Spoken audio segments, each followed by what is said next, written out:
E pretendo, num tempo mínimo, tecer algumas considerações breves sobre o tratamento penal da discriminação religiosa.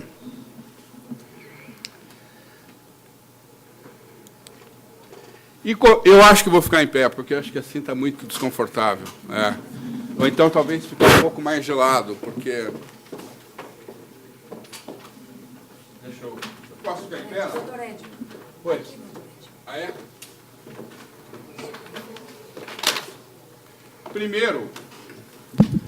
Primeiro acentuar que a Constituição Federal, no seu artigo 5º, proíbe qualquer forma de privação de direitos em função de crença religiosa. Não é? Entre os direitos e garantias fundamentais, a Constituição elenca a liberdade de pensamento,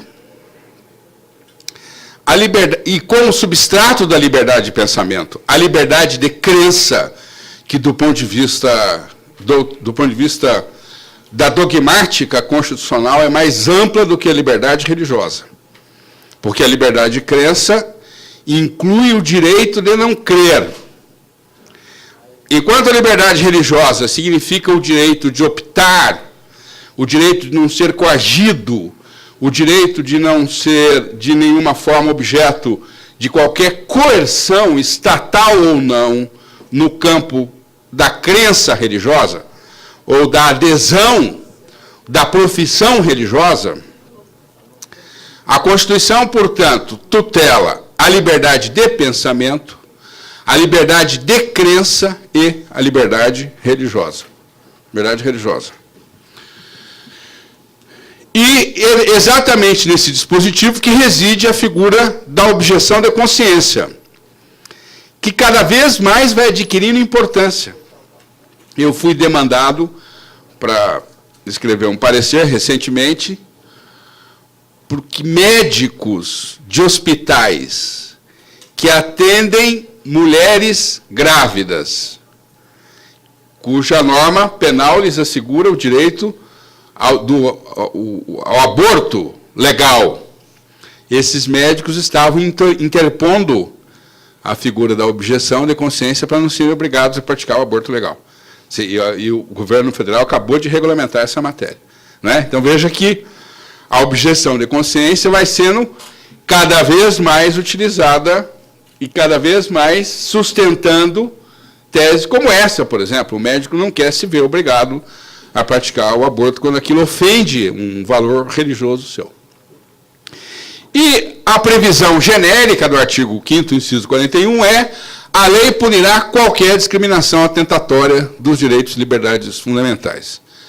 Há uma decisão do Supremo Tribunal Federal que eu não vejo sendo utilizada nos processos de discriminação religiosa, e é por isso que eu destaquei, porque nesse julgado, que é um julgado paradigmático do Supremo, o famoso caso Elvangler, nesse julgado o Supremo entendeu que a discriminação religiosa é uma espécie de prática de racismo.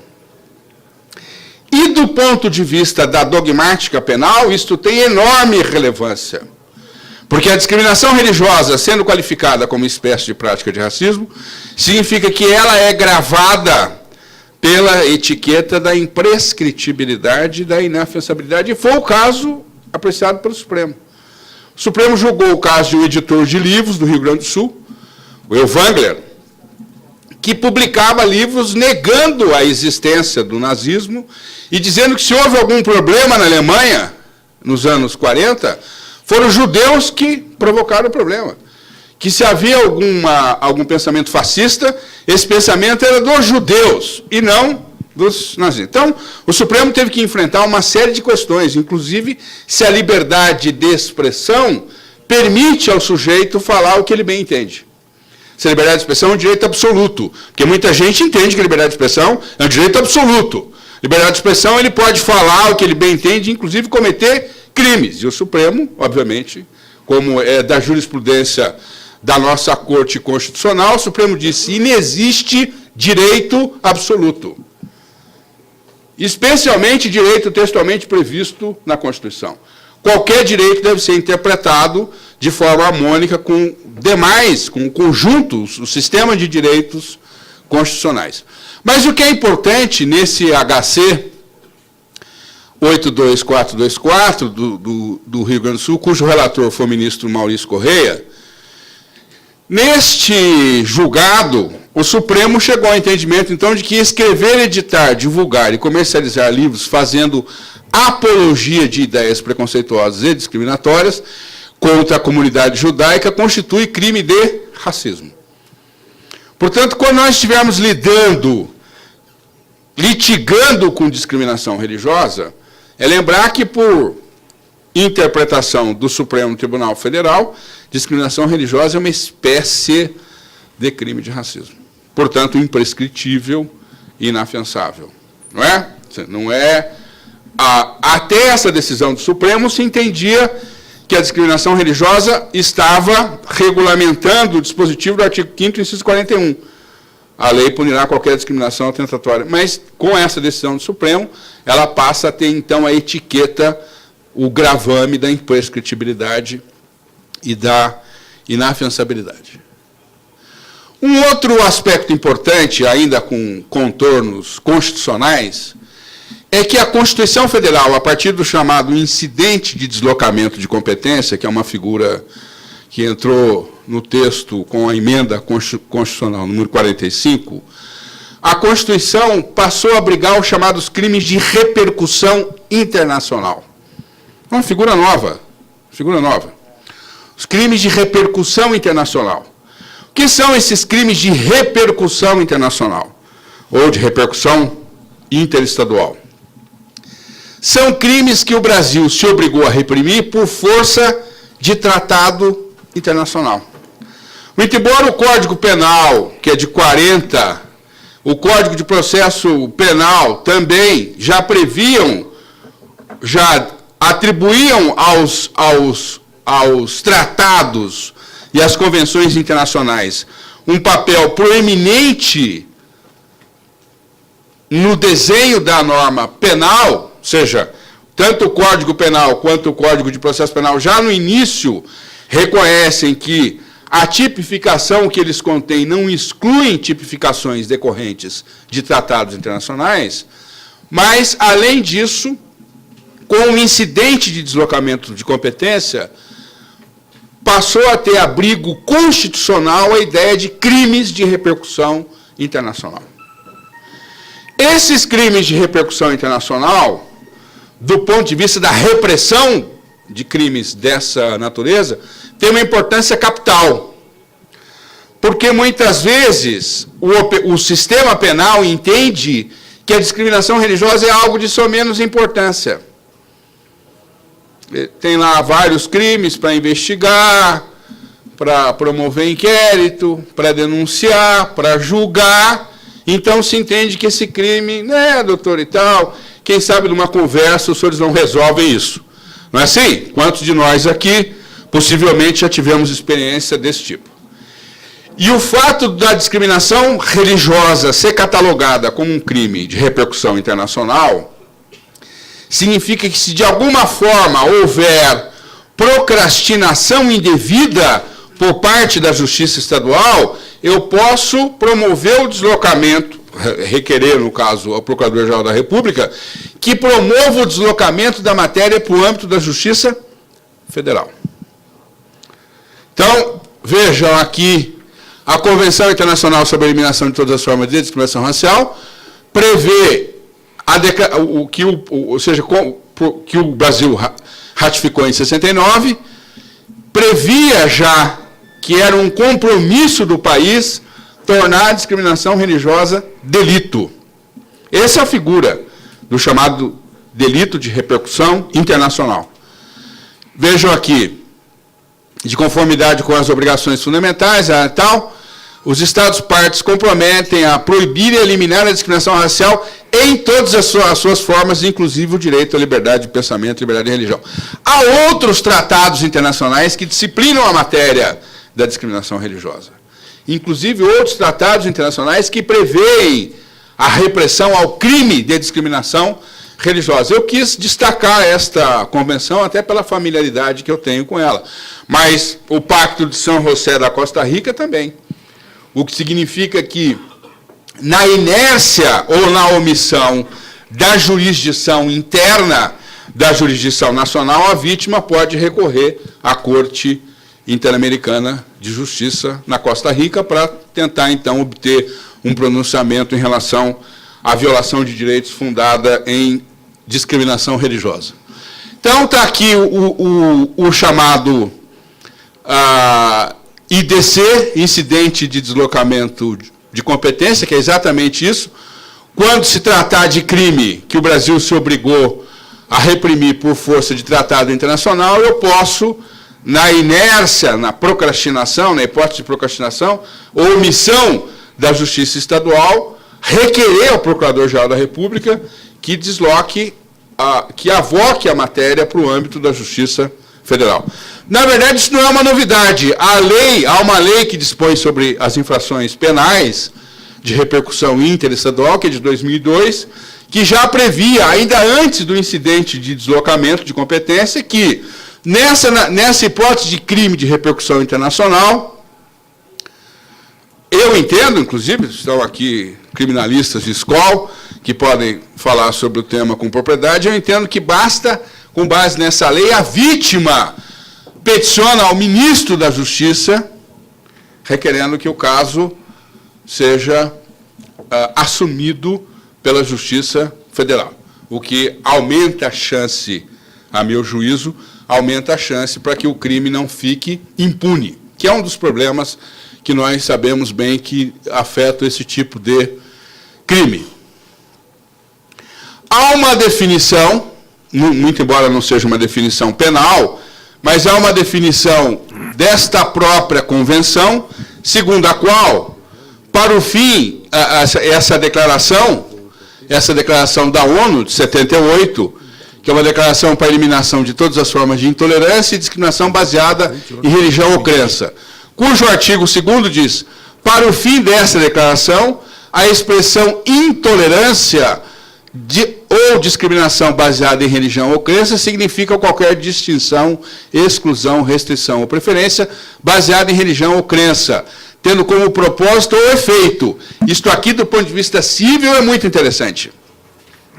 Porque o fato da discriminação, o fato da convenção prescrever que a discriminação deve ter como propósito ou efeito a violação de direitos, significa inscrever na jurisdição civil a responsabilidade civil objetiva por discriminação racial, no âmbito civil. Não no âmbito penal, seria intolerável a ideia contrária a pilares fundamentais da nossa política criminal, a ideia de responsabilidade penal objetiva. Mas a ideia de responsabilidade civil objetiva, esse dispositivo permite que a vítima, ao deduzir um direito na jurisdição civil, se veja desonerada de provar o elemento subjetivo culpa. Basta que ela prove a conduta, o prejuízo e a relação, o nexo de causalidade entre a conduta e o resultado. Não é isso, nosso Jader Freire, quando eu tenho algo sério, grave de processo civil, eu recorro aqui ao nosso Jader Freire de Macedo Júnior. Do ponto de vista penal, é um tipo penal aberto. Tipo penal aberto. E o principal é esse, o artigo 20 da Lei 7716. Praticar, induzir ou incitar a discriminação ou preconceito de raça, cor, etnia, religião ou procedência nacional. Isto é algo que eu quero também chamar a atenção dos senhores, porque o anteprojeto do Código Penal, em tramitação no Congresso Nacional, pretende instituir um tipo penal fechado para a discriminação. E eu até já estou aqui me habilitando, presidente Damares, para fazer uma palestra sobre o novo anteprojeto de Código Penal. Que isso vai ter repercussões gravíssimas, entre outras. Essa figura do princípio da insignificância, por exemplo. Assim? Princípio da insignificância. Agora nós vamos ter uma quinta causa excludente de antijuridicidade. Princípio da insignificância. Isso aí não é importante. Quem sabe vocês não sentam, tomam uma cervejinha. Quem não tem objeção religiosa, toma um suco, um sorvete e chega num acordo. Então, estou chamando a atenção, porque se aprovado o novo anteprojeto na redação em que ele está, nós vamos ter um problema. Porque tipo penal aberto significa o seguinte: a sociedade, doutor Roberto Liviano, a sociedade força o judiciário a entender que aquela conduta venha a ser discriminação religiosa. Outra coisa, como é que você esgota as possibilidades de previsão num tipo penal fechado de algo tão complexo como é a discriminação religiosa, que pode se manifestar por meio da internet, por meio da palavra, por meio de conduta, de diferentes modos. Não se pode ter tipo penal fechado. Esse é um caso aqui sob o crivo do Sua Excelência Dr. Roberto Liviano, mas entendo que não se pode admitir tipo penal fechado para discriminação religiosa. Depois, caminhando para finalizar aqui, porque os senhores sabem que eu sou professor de direito, quer dizer, sou uma espécie de cover de educador. E quando alguém está ressonando na minha aula, eu chamo a atenção do aluno, digo, olha, e tal, se o senhor puder ressonar em outro lugar, tanto lugar para o senhor ressonar, o senhor vai ressonar na minha aula. Agora, quando alguém começa a roncar na minha aula, aí eu já fico depressivo. Não, fico depressivo. Depressivo, já preciso tomar medicamentos e tal, enfim, não é algo que faça bem. Então, como já tem alguns ensaiando roncar na minha palestra, é melhor eu não importuná-los mais. Também horário do almoço, fome, a pessoa fica irritada com sono, o resultado pode não ser bom. Então, eu já vou encerrando. Mas vejam que o tipo, muito embora o tipo do artigo 20 seja um tipo aberto, tipo penal aberto, há previsão de quando a discriminação é veiculada pelos veículos de comunicação. Não é? Vejam aqui. E, inclusive, há a possibilidade de intervenção do Ministério Público para que haja, ainda antes da investigação criminal, antes da investigação criminal, a medida cautelar, veja o grau de importância que a lei atribui ao tema. Antes da investigação, o Ministério Público pode provocar para que seja decretada o recolhimento imediato da publicação contendo discriminação religiosa. Aqui, um aspecto importante do HC 82424, em que o Supremo enfrentou a seguinte questão: a liberdade de expressão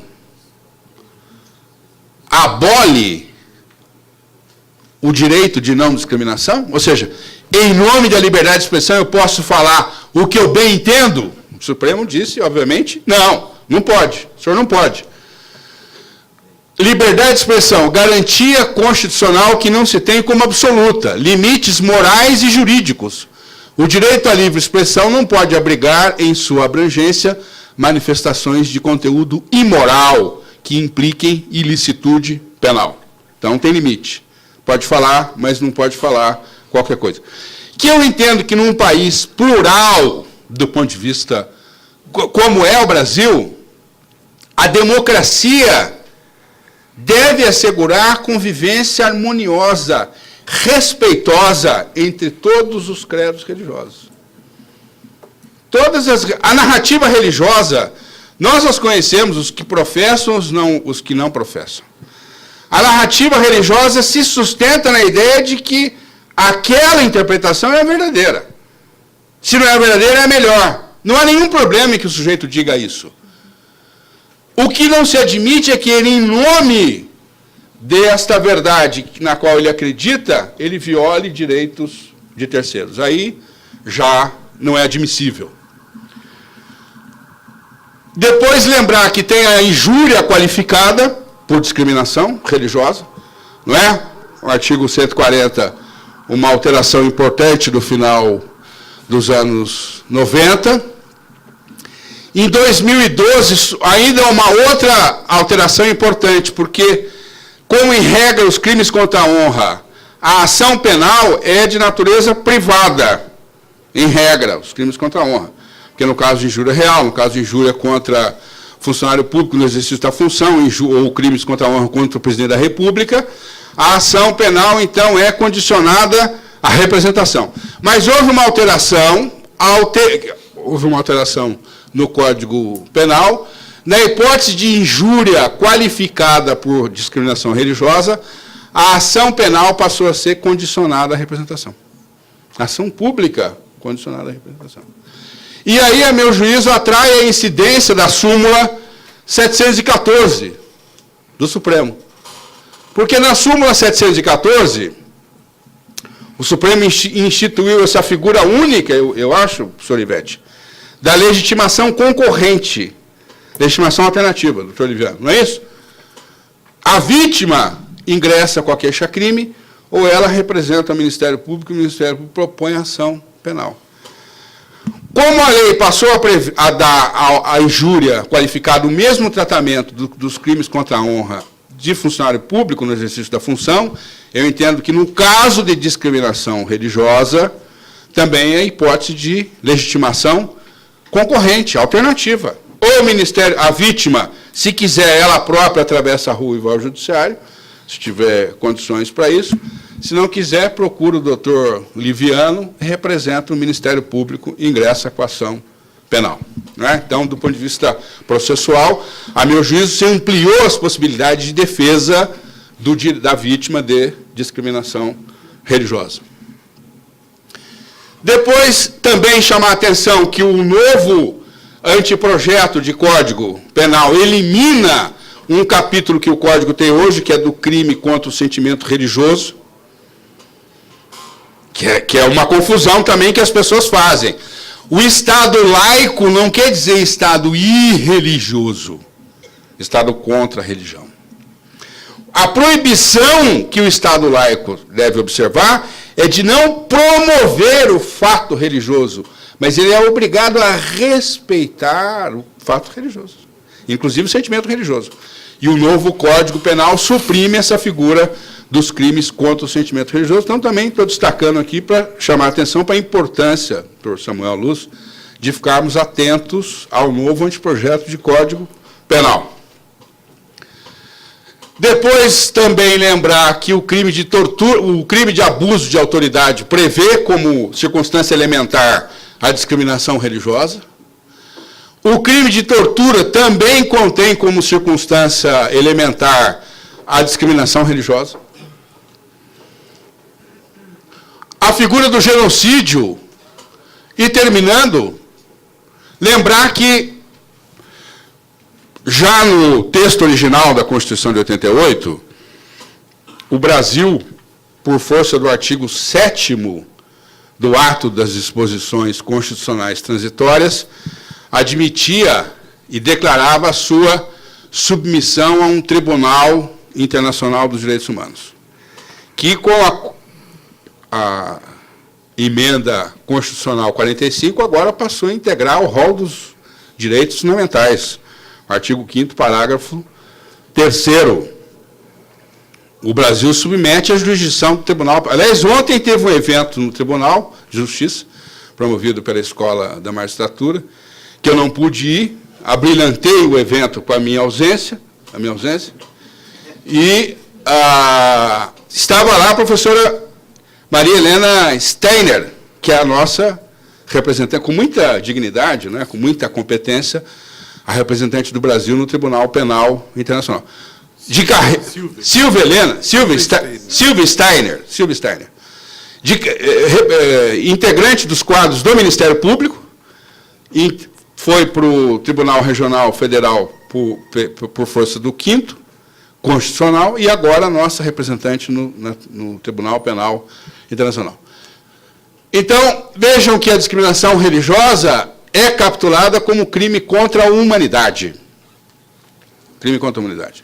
Quer dizer, para além da vítima, para além do Estado Nacional, cuja paz social é de sua responsabilidade manter, que também é atingido com a conduta discriminatória, segundo o Estatuto de Roma, que é o regimento, digamos assim, o regimento interno do Tribunal Penal Internacional, a discriminação religiosa é um crime que afeta toda a humanidade, não é? Então, diz aqui, para os efeitos do presente estatuto e tal, crime contra a humanidade é o quê? A perseguição de um grupo ou coletividade que possa ser identificado por motivos políticos, raciais, nacionais, culturais ou religiosos. Então, o fato do Tribunal Penal Internacional catalogar a discriminação religiosa como um crime contra a humanidade, eu entendo que nós devemos utilizar isso ao máximo quando formos litigar contra a discriminação religiosa, seja na jurisdição penal, mas inclusive também na jurisdição civil. Agradeço aos senhores e senhoras pela atenção, agradeço mais aos que estavam ensaiando roncar e com a minha advertência conseguiram se manter heroicamente até o final, não é? E agradeço a nossa presidente Damares pela alegria, a honra de estar aqui nessa manhã. Muito obrigado. Quando nós falamos sobre liberdade religiosa, quando nós falamos de Estado laico, Edio, nós estamos falando de uma questão muito complicada no nosso país, porque estamos falando algo que envolve cultura, né? que envolve toda uma evolução de uma visão a respeito de uma série de, várias visões a respeito de assuntos tão importantes, né? O Brasil é um Estado laico desde a Constituição de 88, né? Por regra expressa, né? Essa ideia da laicidade, ela surge no mundo no século XVIII, com a Revolução Burguesa, com a Revolução Francesa, e o Brasil incorpora esta ideia da separação expressamente a partir da proclamação da República com a Constituição de 1891, né? E, paralelamente, nós temos toda uma história evolutiva do direito penal brasileiro, em que, durante muito tempo, confundiam-se os conceitos de crime e pecado, né? Sempre é interessante lembrar isso, para que a gente entenda. A história é muito importante, para que a gente compreenda situações presentes e projete situações futuras, né? Então, é bom lembrar que o Brasil, durante muito tempo, em matéria penal, foi regido pelas chamadas ordenações do reino, né? As ordenações manuelinas, filipinas, até que tivemos o advento do Código Criminal do Império. E nessas ordenações nós tínhamos essa confusão entre as figuras do crime e do pecado. E isso era muito complicado, porque, na verdade, quando se trata de uma regra que tem sentido no mundo, na esfera religiosa, definindo o que é pecado, os objetivos são totalmente distintos daqueles que se pretende quando se regulam condutas no plano penal, né? Quando você regula algo no terreno religioso, tem sentido a consequência para aquela esfera. Mas no terreno penal, nós definimos crimes e penas, e a pena tem uma função visando outros objetivos. E os objetivos estão relacionados à paz do grupo social, que não são os mesmos objetivos que nós temos ali no plano religioso.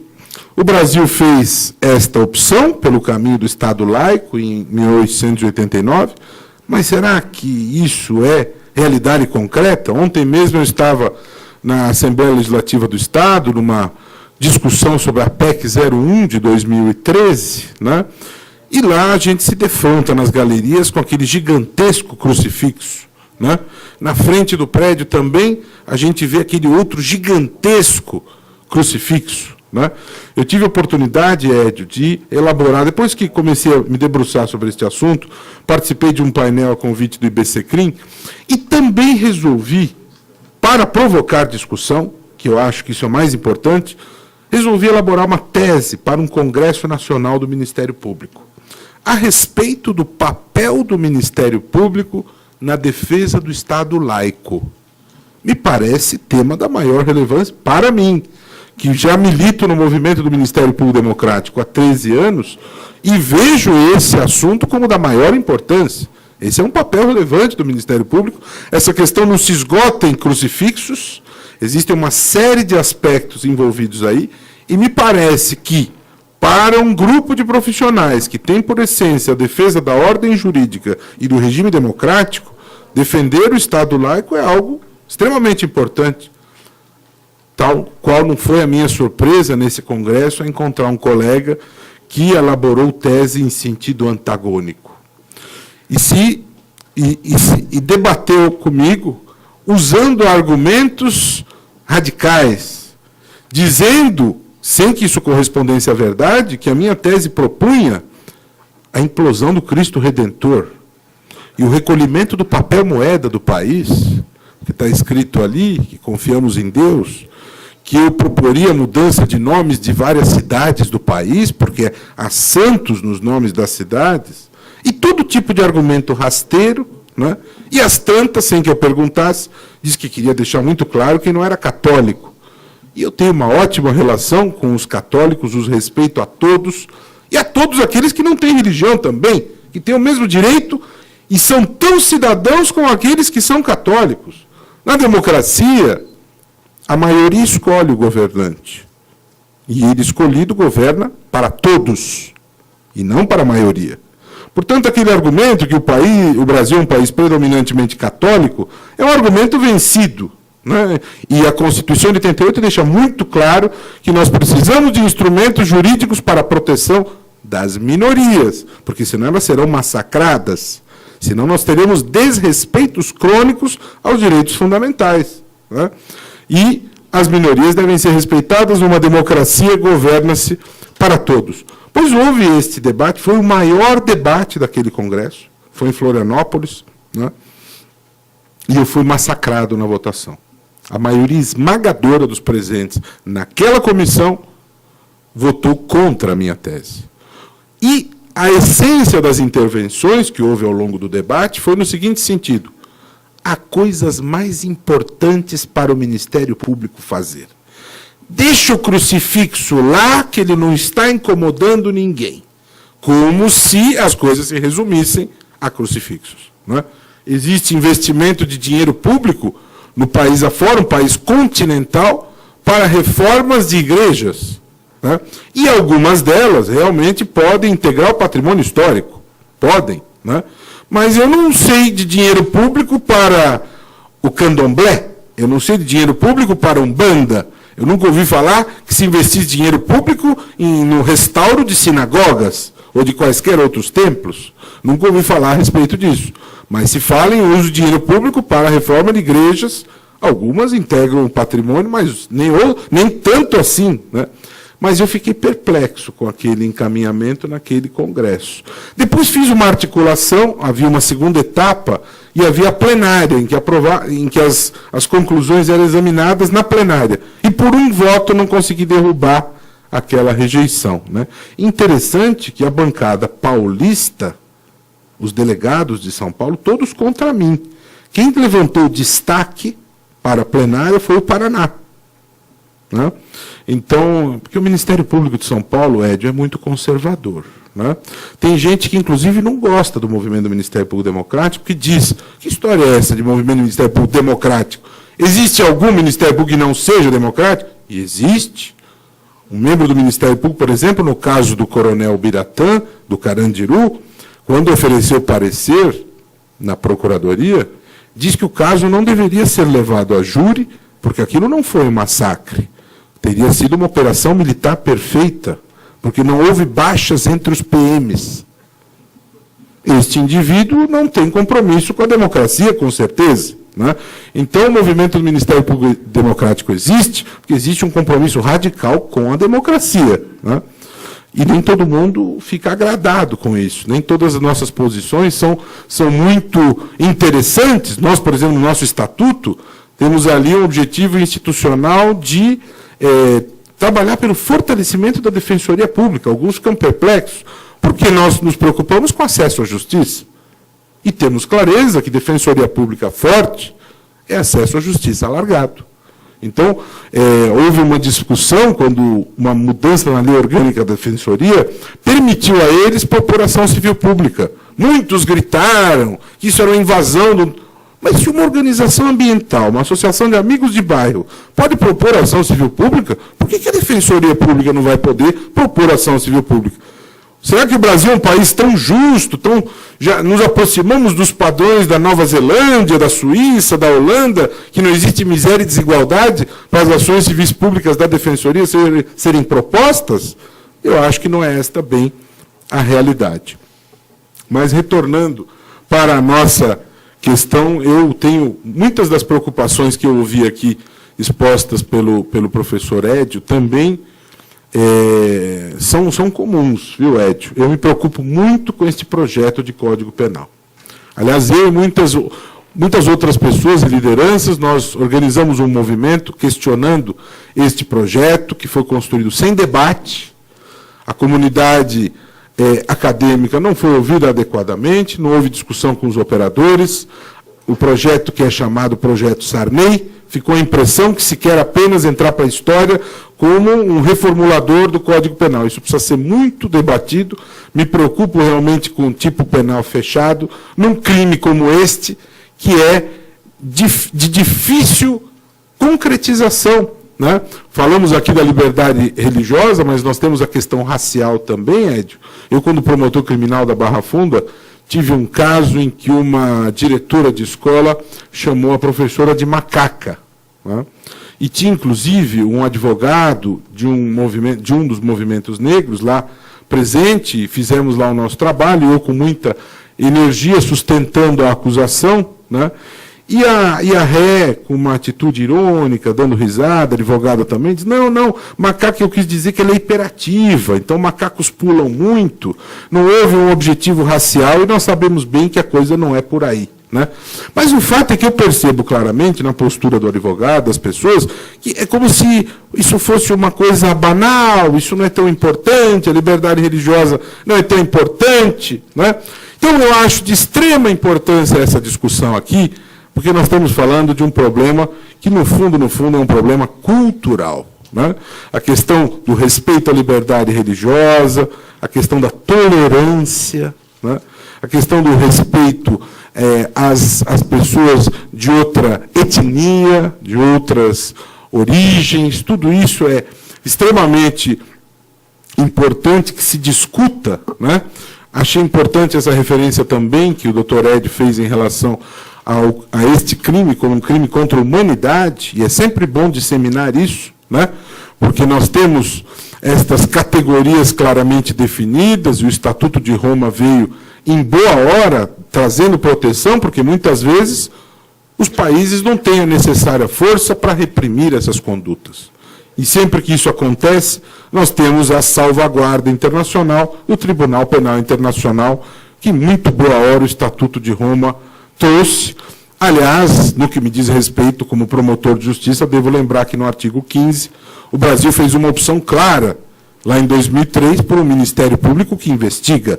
Está expresso no artigo 15 do Estatuto de Roma. Por isso, eu fiquei perplexo com a ANPEC 37. Porque se o Brasil, perante o mundo, opta por um Ministério Público que investiga, aliás, especialistas que participaram dessa construção consideram essa a maior conquista para a humanidade, como é que se poderia, dentro do país, interpretar isso de uma outra maneira? Eu fiquei atônito. Eu não participei disso, mas, pelo que eu ouvi, essa foi a grande conquista. E é indiscutível que o artigo 15 dá ao Ministério Público poder de investigação. Então, perante o mundo, sim. Dentro do país, não. É uma coisa estranha. Então, muito bem lembrada essa questão do Estatuto de Roma como proteção internacional, porque, afinal de contas, os crimes são contra a humanidade. E também acho importante essa questão de examinar o tipo penal, porque o tipo penal aberto ele traz, sim, uma proteção mais consistente nestas situações. Também anoto aqui que a Constituição nossa de 88, é sempre bom lembrar, ela fala expressamente de um dos objetivos do Estado brasileiro, a promoção do pluralismo e da liberdade religiosa e tolerância, né? Tendo como um objetivo a erradicação da discriminação. Né? Portanto, estas referências nunca podem ser perdidas. Também acho interessante lembrar da essência do direito penal a proteção dos bens jurídicos. Né? É importante lembrar que não é o único ferramental, né, é um ferramental importante para a proteção de direitos. Agora, o direito penal trabalha com essa ideia, com esse conceito da proteção de bens jurídicos. E aqui nós estamos lidando com liberdade, com dignidade, com honra, com vida, né? E isso é de extrema importância que a gente tenha muito claro em relação a essas questões. Eu imagino que a Milene vai falar alguma coisa relacionada aos tipos penais do curandeirismo, do charlatanismo, que são tipos penais que entram nesta questão que é proposta aqui do tratamento legal às práticas dos crimes, né? A verdade é que eu, como promotor criminal, dificilmente vejo acusações desta natureza, né? E o que justifica juridicamente é a proteção à saúde pública, né? O problema é que, às vezes, se força um pouco a barra e a coisa não é muito por aí.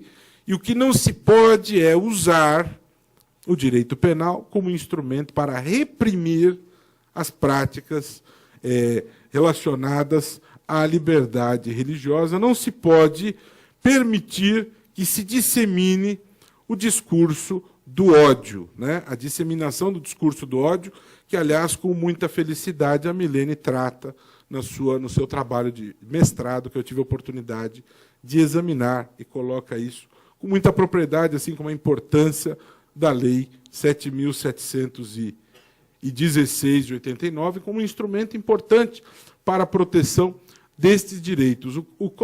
Este projeto de Código Penal, ele tem algumas coisas muito preocupantes, né? E uma delas é essa coisa de querer virar um instrumento para resolver todas as questões, todos os bens jurídicos, eliminar outras leis extravagantes, e não sei se esta é a melhor solução. Haveria muito a falar a respeito deste assunto, mas, como eu disse e repito, o conforto de ter a fala do professor Edio antes facilita bastante as coisas, né?